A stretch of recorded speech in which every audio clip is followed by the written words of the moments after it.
Assalamualaikum warahmatullahi wabarakatuh. Kami dari kelompok 10 yang beranggotakan saya sendiri, Dea Paramita, Saya Intan Hizriani. Saya Koirul Hamzah. akan mempresentasikan hasil kerja kami, yaitu resume webinar pertanggungjawaban dan pemeriksaan pengelolaan keuangan daerah dalam masa relaksasi pandemi COVID-19. Selanjutnya akan dijelaskan oleh Intan Hizriani. Pembagian pembahasan narasumber. Narasumber dalam webinar kali ini terdiri dari 2 narasumber. Narasumber pertama yaitu Profesor Dr. Bahrullah Akbar yang merupakan anggota BPK tahun 2011 sampai 2021 dan Wakil Ketua BPK tahun 2017 sampai 2019.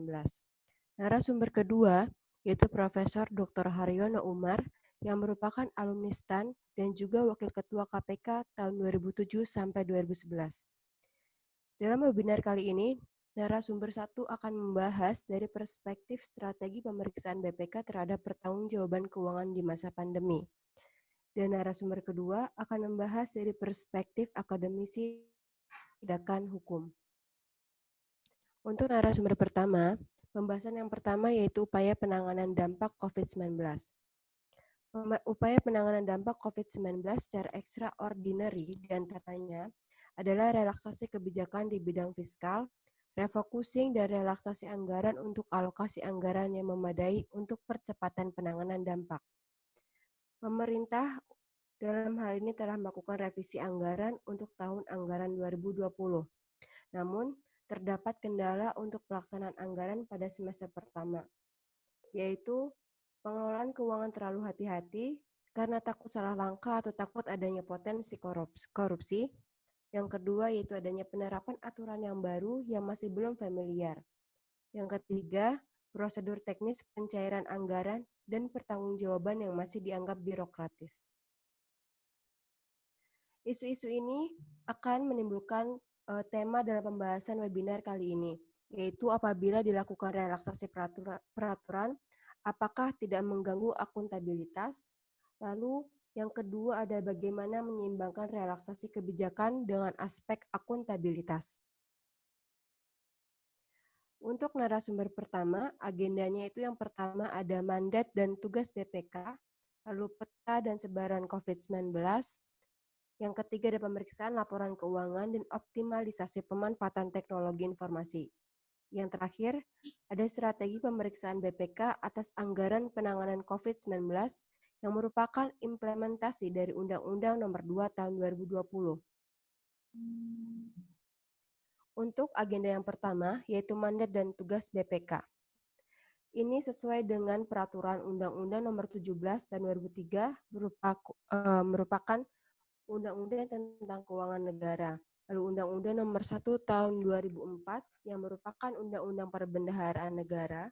Lalu Undang-Undang Nomor 15 Tahun 2004 yang merupakan Undang-Undang mengenai pemeriksaan, pengelolaan, dan pertanggungjawaban keuangan negara. Dan Undang-Undang Nomor 15 Tahun 2006 yang merupakan membahas tentang BPK, yaitu memeriksa pengelolaan dan tanggung jawab keuangan.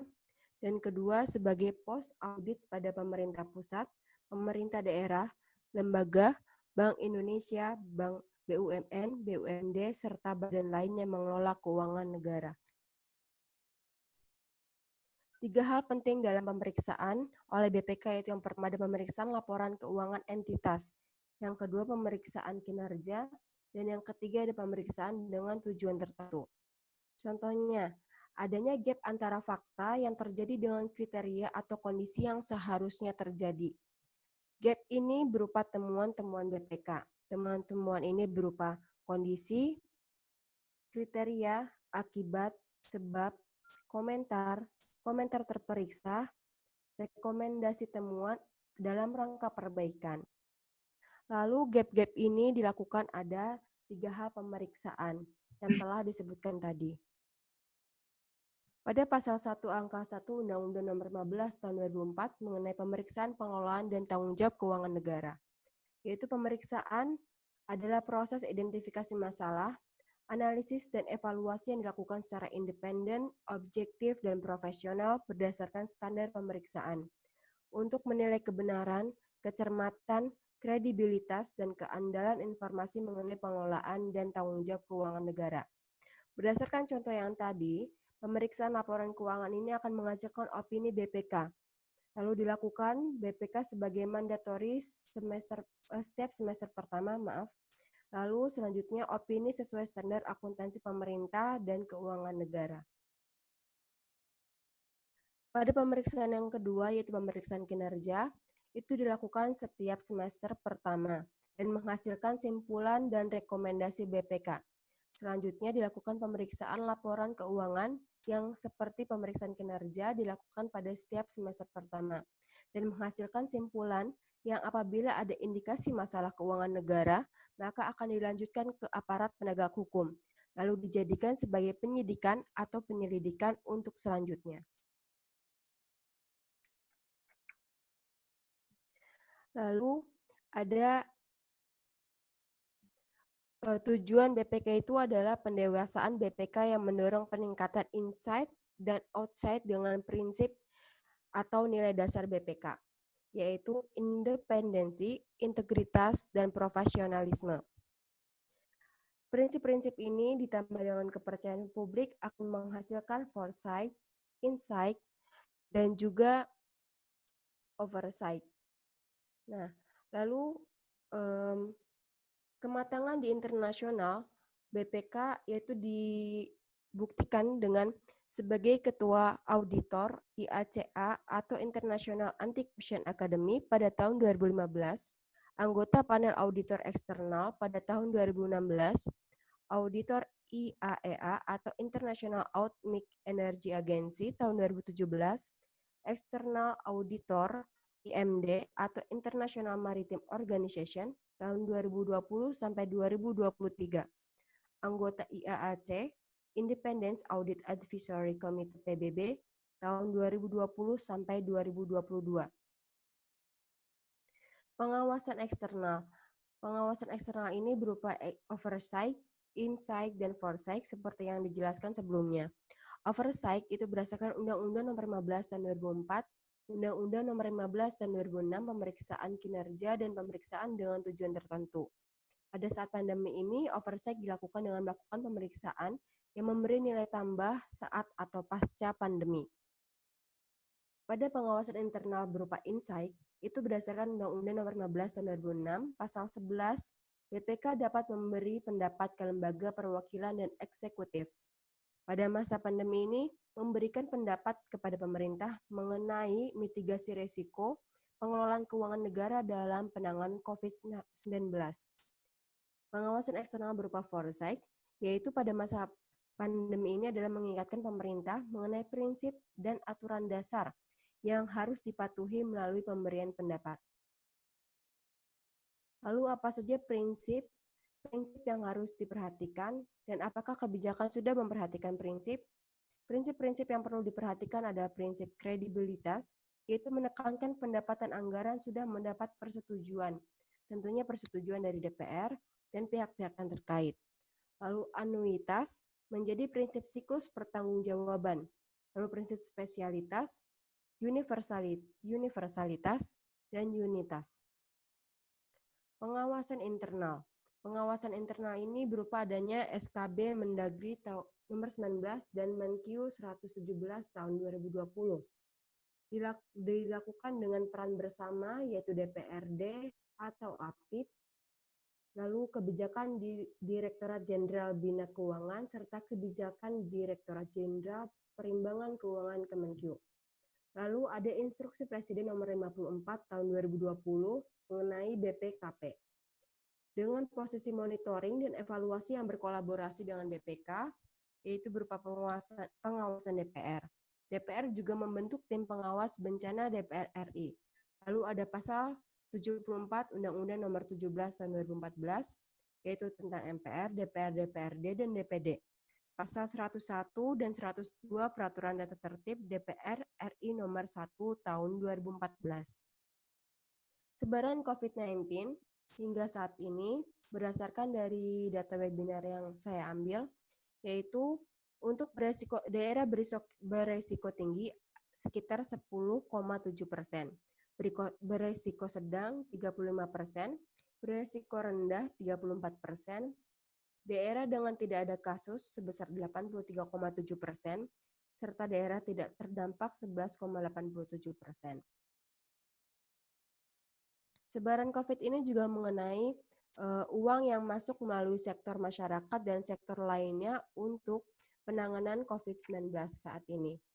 Dari rekening dalam negeri ada 55 miliar, rekening luar negeri ada 104,87 miliar, dan donasi sebesar 77,2 miliar.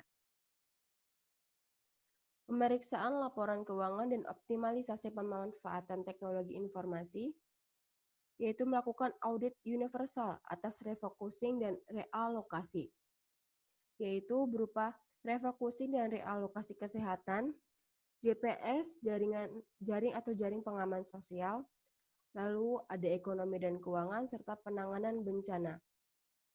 Melakukan audit universal ini dilakukan oleh BPK bersama Pemda, Kemendagri secara bersama-sama untuk memonitoring dan mengawasi sumber anggaran hingga pelaporan dan pertanggungjawaban. Pemeriksaan laporan keuangan. Penyampaian laporan keuangan unaudited kepada BPK. Itu dilakukan paling lambat 31 Maret. Lalu ada laporan keuangan Pemda yang dilakukan pemeriksaan, sudah ada perbaikan, namun ada 7 entitas yang terlambat dari total 283 di Pemda Sumatera dan Jawa. Selanjutnya, pemeriksaan laporan keuangan berupa pemeriksaan laporan keuangan oleh BPK.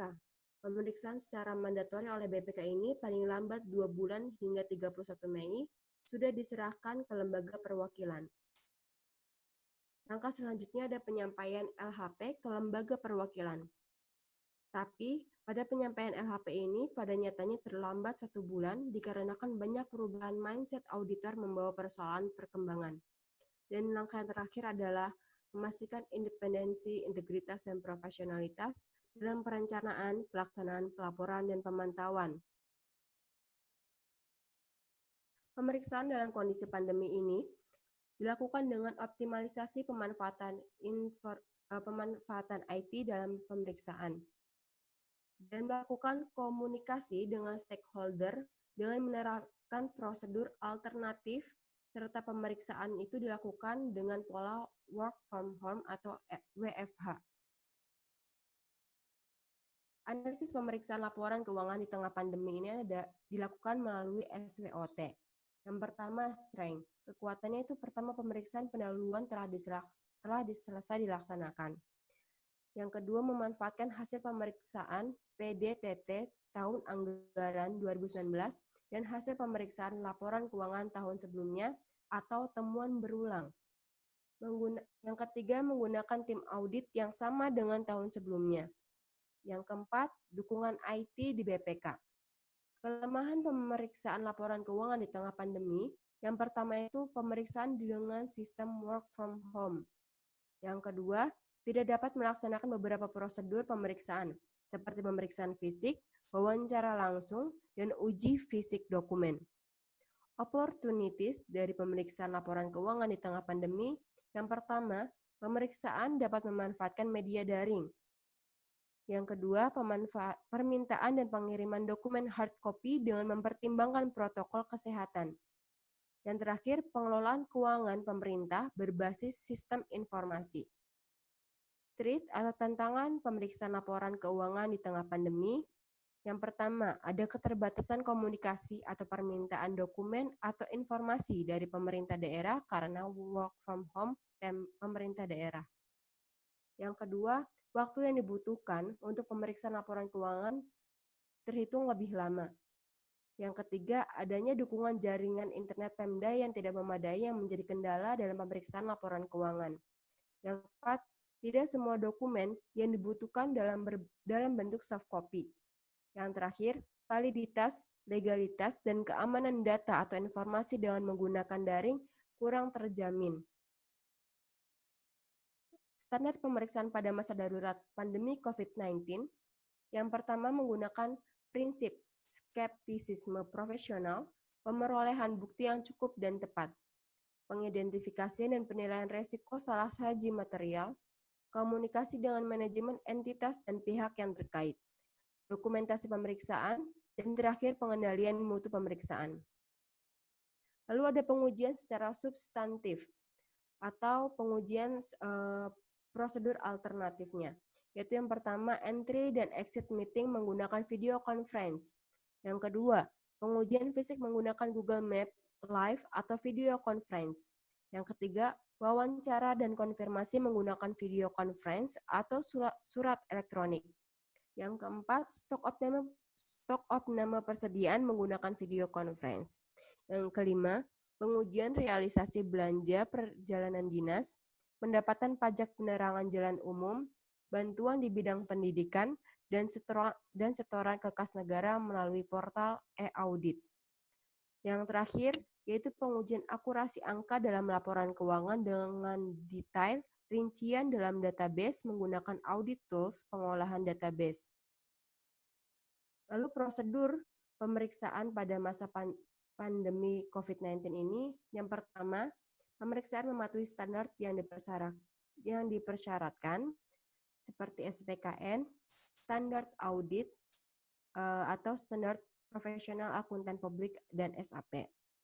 Lalu panduan manajemen pemeriksaan atau PMP dan JUKNIS, petunjuk teknis pemeriksaan keuangan yang berlaku.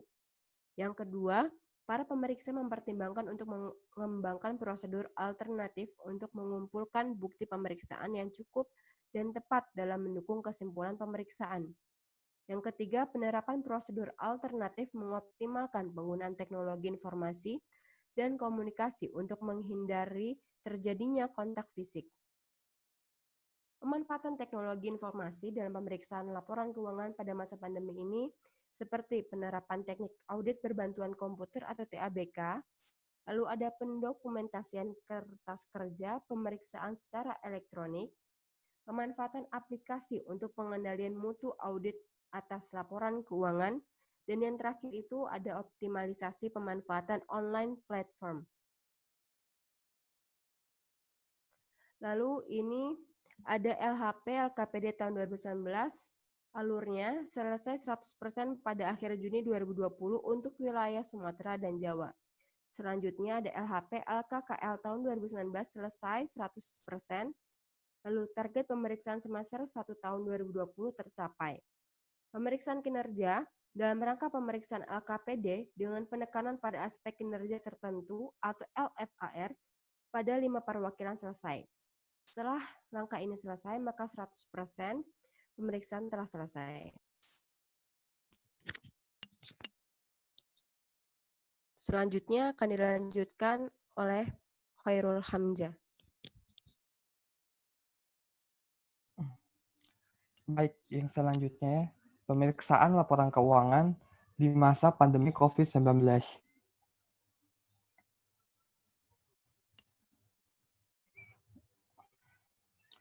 Yang pertama itu ada alur pemeriksaan laporan keuangan. Alur pemeriksaan laporan keuangan yang pertama itu penyampaian laporan keuangan unaudit kepada BPK.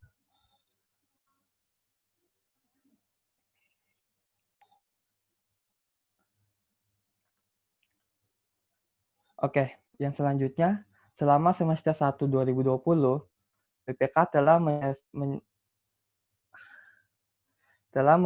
menyelesaikan beberapa pemeriksaan. Yang pertama itu ada LHP LKPD tahun 2019 yang diselesaikan akhir Juni 2020 pada wilayah Sumatera dan Jawa. Yang berikutnya ada pemeriksaan kinerja dalam kerangka pemeriksaan LKPD dengan penekanan pada aspek kinerja tertentu. Dan yang ketiga ada LHP LKKL tahun 2019. Selama semester 1 2020 juga, BPK telah melaksanakan pilot project yang dilaksanakan oleh 5 perwakilan dan pilot project tersebut juga telah diselesaikan. Pada rencana BPK di semester 2 tahun 2020 adalah melakukan refocusing anggaran Pemda dalam penanggulangan COVID-19 yang dilakukan dengan mengaudit belanja kegiatan, belanja hibah, dan belanja BTT dalam sektor penanganan kesehatan, penanganan dampak ekonomi, dan penanganan jaringan pengamanan nasional. Next. Berikutnya, pemanfaatan teknologi komunikasi dalam pemeriksaan laporan keuangan dalam masa pandemi. Selama masa pandemi COVID-19 ini, BPK telah melakukan pemeriksaan laporan keuangan sesuai dengan standar-standar pemeriksaan.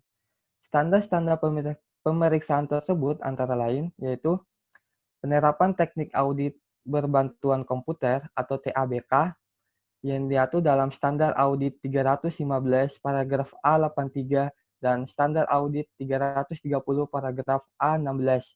Yang kedua ada pendokumentasian kertas kerja, pemeriksaan secara elektronik di dalam standar audit 230. Berikutnya ada pemanfaatan aplikasi untuk pengendalian mutu audit atas laporan keuangan yang diatur dalam standar audit 220. Dan yang terakhir ada pemanfaatan aplikasi untuk pengendalian mutu audit atas laporan keuangan. Next. Yang berikutnya ada kebijakan-kebijakan yang telah diterapkan selama masa pandemi COVID-19 ini. Yang pertama ada Perpu Nomor 1 Tahun 2020 tentang Kebijakan Keuangan Negara dan Stabilitas Sistem Keuangan untuk penanganan pandemi COVID-19 dan atau dalam rangka menghadapi ancaman yang membahayakan perekonomian nasional dan atau stabilitas sistem keuangan. Yang kedua ada Keputusan Presiden Nomor 12 Tahun 2020 tentang penerapan bencana non-alam penyebab COVID-19 sebagai bencana nasional. Yang ketiga ada Instruksi Presiden Nomor 4 2020 realokasi serta pengadaan barang dan jasa dalam rangka percepatan penanggulangan COVID-19. Yang keempat ada Permendagri Nomor 20 Tahun 2020 tentang percepatan penanganan COVID-19 di lingkungan pemerintahan daerah. Berikutnya ada Inmendagri Nomor 1 Tahun 2020 tentang pencegahan penyebaran dan percepatan penanganan COVID-19 di lingkungan pemerintahan daerah.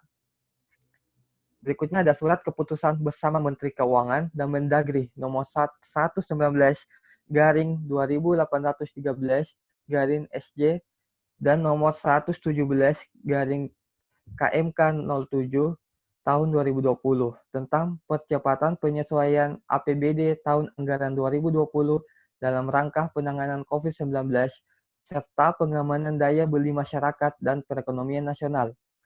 Berikutnya ada Surat Edaran Menteri Keuangan Nomor S247/MK07 Tahun 2020 tentang penundaan DAK fisik selama COVID-19. Berikutnya ada KMK Nomor 6/KM7 Tahun 2020 tentang refocusing DAK fisik bidang kesehatan dan DAK non-fisik bantuan operasional kesehatan. Berikutnya ada PMK tentang penyaluran dan penggunaan DBH, DAHU, dan DID tahun anggaran 2020 dalam rangka penanggulangan COVID-19. Dan yang terakhir ada regulasi daerah terkait dengan peraturan perundangan yang telah ditetapkan. Selanjutnya ada resiko dan dampak pada restrukturasi dan pengelolaan APBD. Yang pertama ada APBD harus disesuaikan dengan dokumen perencanaan anggaran sesuai dengan kebutuhan penanggulangan COVID-19. Yang kedua, ketidaksiapan analisis ekonomi dalam perencanaan perubahan anggaran yang berdampak pada potensi gagal bayar di akhir tahun anggaran. Yang ketiga, ketidakmampuan keuangan daerah dalam menanggulangi belanja yang meningkat. Dan yang terakhir ada terdapat banyak KDP atas pekerjaan fisik yang dihentikan pelaksanaannya.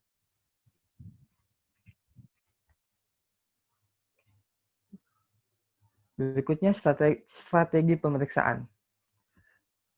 Ada comprehensive audit. Comprehensive audit yaitu suatu pendekatan audit yang menggunakan beberapa pendekatan tipe audit. Tipe-tipe pendekatan audit tersebut yang pertama ada keuangan, yaitu memberikan perhatian pada pergeseran anggaran dalam APBN dan APBD tahun 2020 yang dialokasikan untuk penanganan COVID-19. Yang kedua ada kinerja, yaitu dilakukan terhadap program atau kegiatan penanganan pandemi yang dilakukan oleh pemerintah yang bertujuan untuk menilai efektivitas program. Dan yang terakhir ada PDTT, yang berfokus pada kepatuhan dan pengendalian internal dalam penggunaan keuangan negara untuk menangani COVID-19, termasuk pemeriksaan investigasi.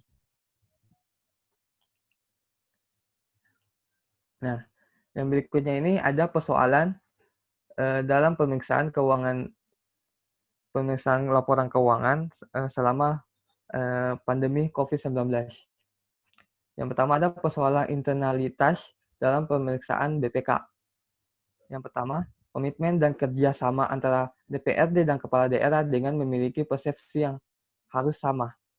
Yang kedua, Perda maupun Perkada belum mengatur pengelolaan pendapatan dalam kondisi pandemi COVID-19 ini.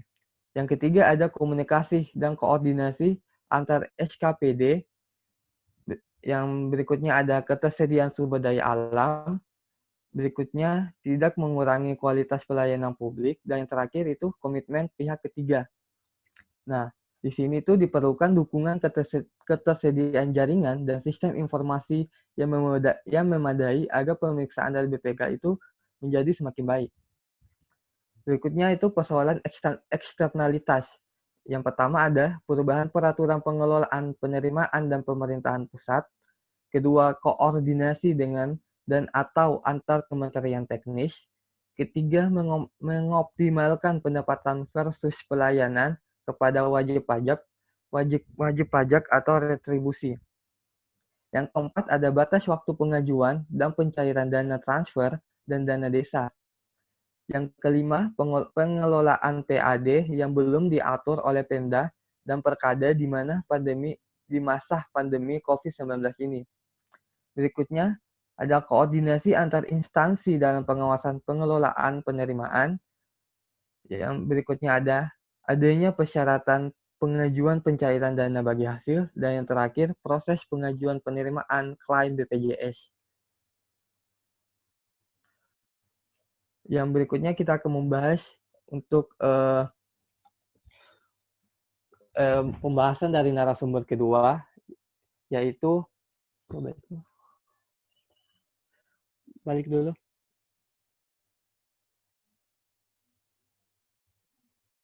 Yaitu tentang penyalahgunaan keuangan negara atau daerah.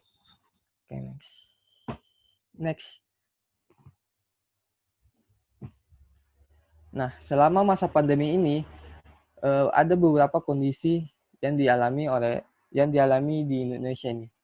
Yang pertama pada pengadaan barang dan jasa itu telah diatur peraturannya di dalam LKPP dan Perpres. Pada sektor kesehatan banyak dana yang dialokasikan ke bidang-bidang kesehatan. Dan pada pangan kebutuhan menjadi meningkat. Dan untuk bahan baku itu kebutuhan masyarakat menjadi menurun. Dan selama masa pandemi COVID-19 ini juga banyak pekerjaan yang terhenti akibat dari pandemi ini. Pekerjaan tersebut antara lain ada WO, makeup artist, department store, salon, agen travel. Dan masih banyak lagi ya pekerjaan yang terganggu akibat dari COVID-19 ini. Materi berikutnya akan dijelasin oleh Dea. Selanjutnya saya akan menjelaskan bagian fraud atau kecurangan yang akan terjadi dalam keuangan negara. Di sini kita jelaskan dulu tentang realokasi 405,1 triliun yaitu dalam bidang kesehatan 75 triliun, social safety net 110 triliun, insentif pajak 70,1 triliun, 150 triliun untuk pemulihan ekonomi. Next. Nah, di sini pergerakan kegiatan usaha setiap sektor itu ada yang naik dan ada yang turun. Di sini ada pertanian, pertambangan, dan yang lainnya. Next. 149,3 triliun untuk pulihkan BUMN. Ada 3 dana, yaitu yang pertama dana kompensasi, yang kedua dana penyaluran bansos, yang ketiga ada dana talangan. Di sini saya akan highlights-nya, yaitu yang pertama potensi korupsi atau fraud. Di sini ada 2 potensi dalam keuangan negara dan non-keuangan negara dalam aset atau bangunan. Di sini ada bentuk fraud, ada 2, antar privat dan sektor publik. Untuk yang antar privat ada misappropriation of assets, fraudulent financial rep, dan corruption. Untuk yang sektor publik itu cuma 1, ada corruption atau korupsi. Di sini ada fraudster, ada 5 yang dalam slide yang disajikan. Yang pertama ada integrity, yang kedua ada capability, yang ketiga ada opportunity, yang keempat ada rationalization, yang kelima ada pressures. Untuk pressures, itu ada yang finance, superiors, relatives. Ini bahasa Inggris ya PPT-nya, tapi saya merangkumnya cuma segini, karena intinya itu ada pada fraudster yang tadi. Yang pertama di sini ada Jiwasraya. Jiwasraya di sini FH menjabat sebagai Kepala Departemen Pengawasan Pasar Modal 2A OJK periode 2014 sampai 2017 dan 13 perusahaan, jadi ada 2. Terus yang kedua ada pembobol BNI, Maria Pauline Lemoa, yang dari tahun 2003 itu belum ditangkap dan baru saja kasusnya itu ditangkapnya pada tahun 2019. Yang ketiga ada korupsi dana desa, kerugiannya hingga ratusan juta rupiah hingga triliun rupiah. Yang keempat, ada pembangunan Batu Panjang, Pangkalan Nyirih, Bengkalis, ASN Riau, yang dilakukan oleh ASN Riau maksudnya. Terus ada suap-menyuap selalu terjadi untuk memuluskan proses proyek yang dibangun. Selanjutnya ada OTT, Bupati Kutai Timur, penerimaan suap untuk kegiatan pencalonan sebagai calon bupati periode selanjutnya. Selanjutnya ada kasus Damkar, yaitu penerbitan radiogram oleh Mendagri. Mendagri pada tahun 2001 sampai 2004, yaitu Haris Subarno, untuk pengadaan mobil pemadam kebakaran.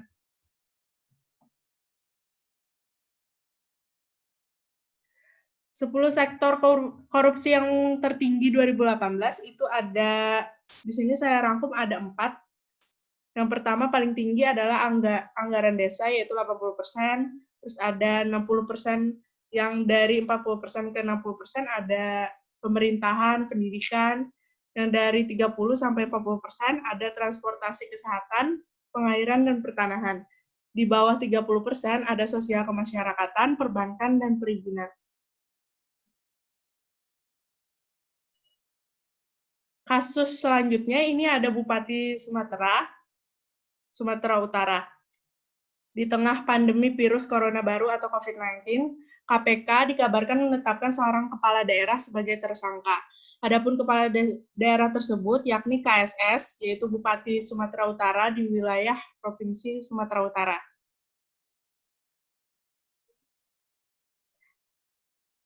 Selanjutnya ada 46 perempuan terjerat korupsi. Jadi tidak hanya laki-laki, tapi perempuan juga terjerat korupsi. Di sini ada pembagian korupsi, ada yang penyuapan, gratifikasi, penyalahgunaan anggaran, penyalahgunaan wewenang, pengadaan barang dan jasa, merugikan keuangan negara. Ada grafik dari yang penyuapan itu sekitar 14, gratifikasi sekitar 12, penyalahgunaan anggaran sekitar 22, penyalahgunaan wewenang 4, pengadaan barang dan jasa 4, merugikan keuangan negara 1. untuk tahun sekarang. Next.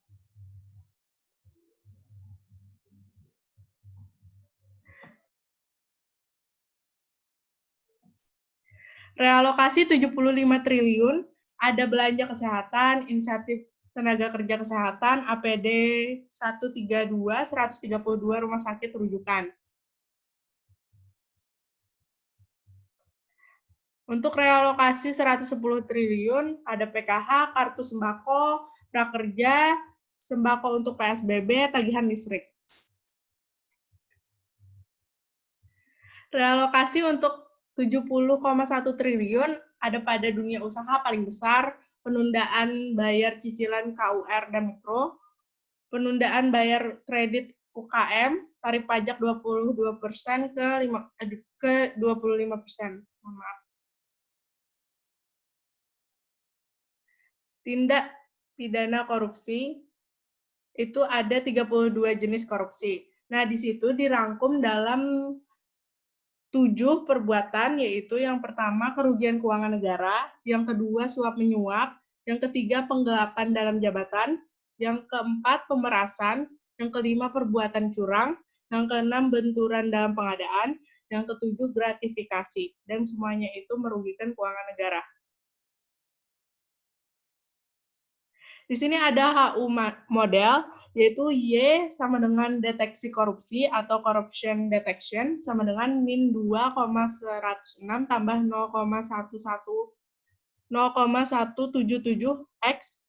X1 adalah tekanan atau pressure, plus 0,089 X2, kesempatan atau opportunity, tambah 0,038 X3, pembenaran atau rationalization, plus 0,017 X4 adalah kemampuan atau capability, plus 0,821 X5 yaitu kehilangan integritas atau lack of integrity.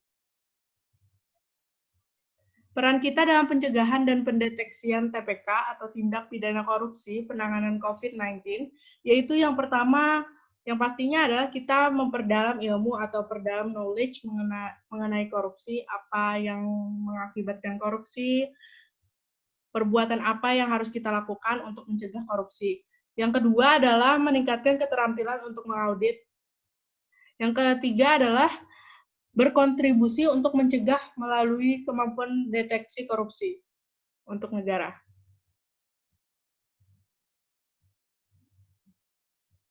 Ya, sekian dari kami presentasinya. Mohon maaf jika ada kekurangan. Terima kasih.